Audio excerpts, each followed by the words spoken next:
رات کے 11 بج رہے تھے۔ بارش کے بعد موسم ٹھنڈا ہو چکا تھا مگر کمرے کے اندر نمی اور خاموشی گہری تھی۔ دونوں ایک ہی کمرے میں بیٹھے تھے۔ اچانک بجلی چلی گئی۔ سارا کمرہ اندھیرے میں ڈوب گیا۔ صرف باہر کی کھڑکی سے بوندوں کی ہلکی سی روشنی آ رہی تھی۔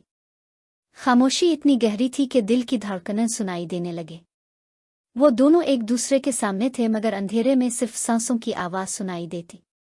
جیسے ہی وہ قریب ہوا اس کی سانسیں اس کے چہرے سے ٹکرانے لگے۔ سارا بدن ایک لمحے کو کانپ سا گیا۔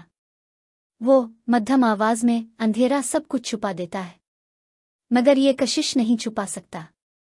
اس نے کان کے قریب جھک کر سرگوشی کی۔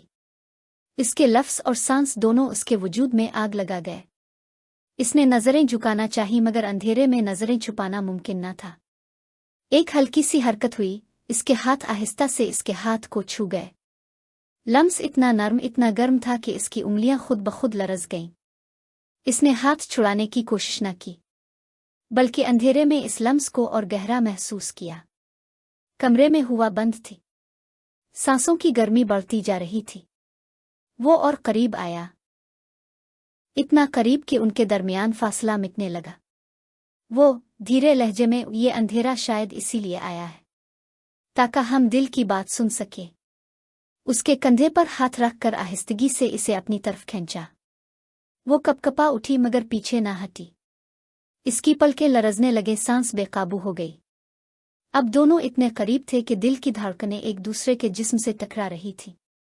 ایک لمحے کو لگا کہ وقت تھم گیا ہے۔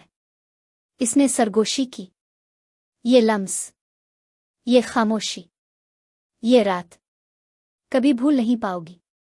اندھیرے نے سب کچھ چھپا لیا تھا مگر ان دونوں کے درمیان جنم لینے والی آگ چھپ نہ سکی۔ وہ لمحہ ان کی سانسوں، بدن اور دلوں پر نقش ہو گیا، ایک ایسا لمس جو اندھیرے میں پیدا ہوا اور ہمیشہ کے لیے روشنی بن گیا۔